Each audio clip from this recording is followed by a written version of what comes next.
What's up, guys? Over the next couple of days, we're going to be sending you guys out some videos talking about nutrition and specifically nutritional principles that you guys can use to help build out your own custom diet. We're not big on trying to recommend any specific diet to you guys.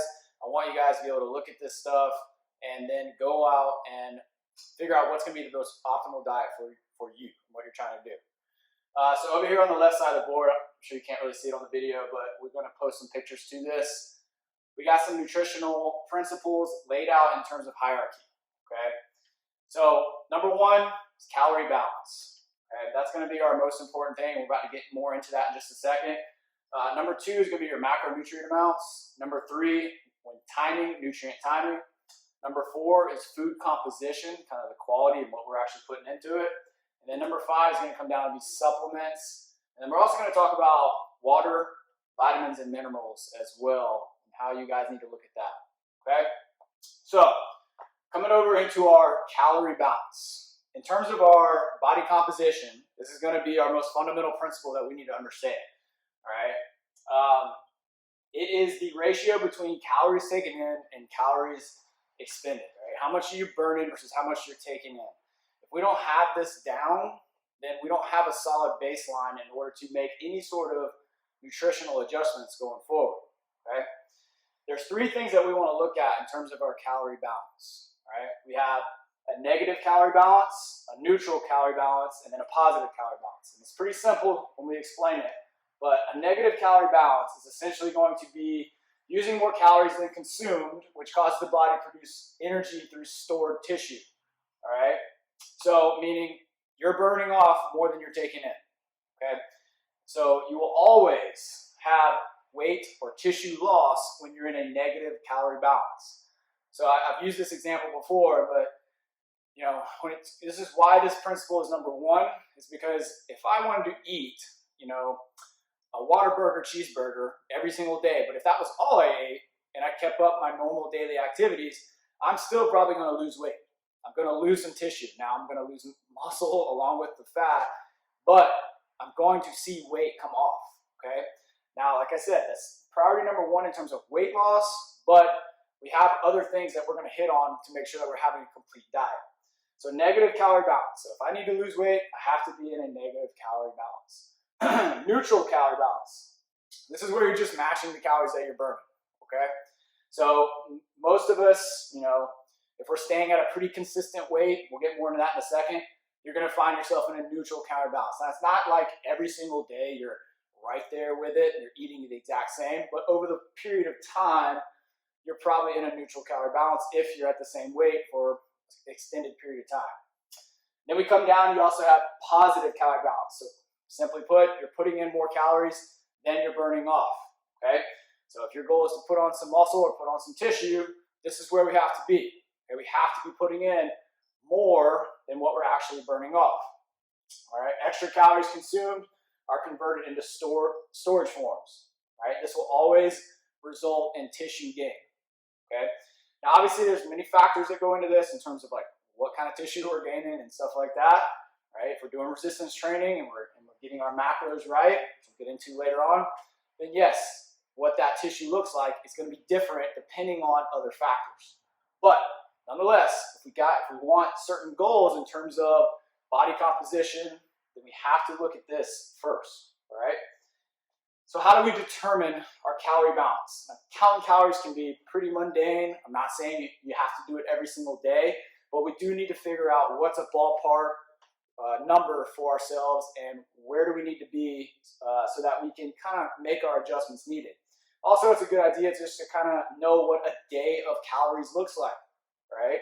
So that way you're not just guessing and being like, that was probably 2,000 calories or whatever it might be.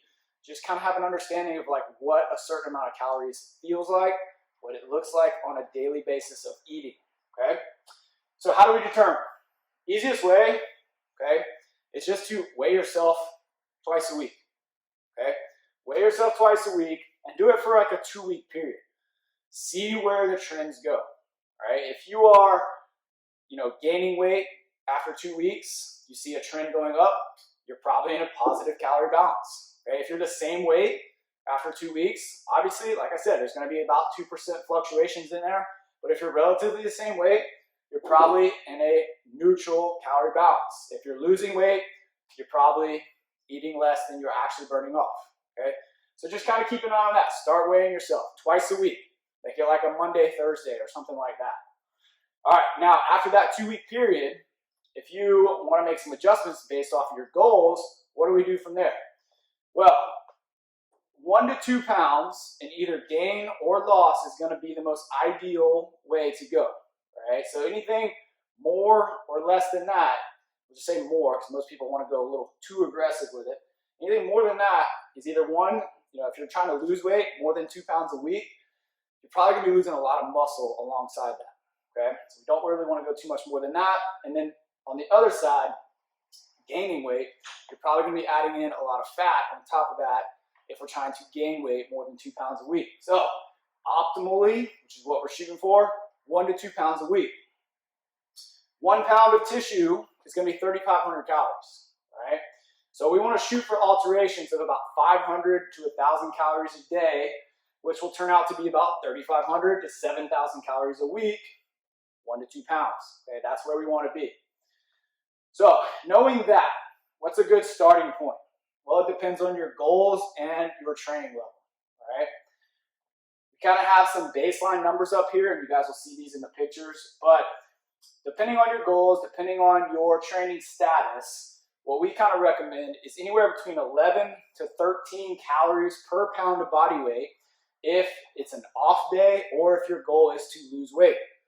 Okay, so 11 to 13 calories per pound of body weight if you have no training on this day, or you're one of those people who's like, hey, I need to lose some weight, trying to tack it down. So maybe we'll start you off there. And we'll get into more of an example of this in a minute. Coming down, we have 14 to 16 calories per pound of body weight for light to moderate training days. Okay, light to moderate training days, or if your goal is to maintain the current weight that you're at. Right? If that's your goal, we're going to kind of start you off in that range. Coming down, we have 17 to 19 calories per pound of body weight for hard training days, or if you're trying to put on some muscle mass. All right, we got to up those calories a little bit. So those are the general recommendations in terms of like, hey, we're going to start off with an estimation. Okay, let's use an example. Let's say we have a 220-pound individual who trains 4 days a week, okay, with a goal of weight loss. Right? So just kind of starting them off. They're a bigger individual, but they want to lose some weight. Okay? So I'm going to start them off at 14 calories per pound of body weight, which puts them at 3,080 calories for the day. Now, like I said, we don't want to get too boggled down with this. Okay? It's just a general ballpark number to get them eating in that area. Okay? Have them start doing that for about a 2-week period, tracking their weight twice a week. If they are heading in the direction, staying within that 1 to 2 pound range, we're right on target, okay? If they're dropping a little too fast, we're going to up the calories just a little bit, okay? If they lost 10 pounds in that first week, we probably need to be like, well, add some calories, okay? If they're not going anywhere, or if let's say they're adding weight, okay, cool. We just make a little bit of adjustment after a 2-week period. Maybe we subtract another 500 calories or so, okay? The big thing is, keep it simple. Don't get too bogged down with this stuff. We don't have to be counting calories every single day. We just need to figure out a ballpark number and start looking consistent with that. Start weighing yourself twice a week. Start tracking that weight. And then we get a ballpark for our caloric balance range, depending on our goals and depending on our training status as well. All right? Hope that helps, guys. Next video, we're going to talk about macronutrients and kind of get you guys set up on carbs, fats, and protein.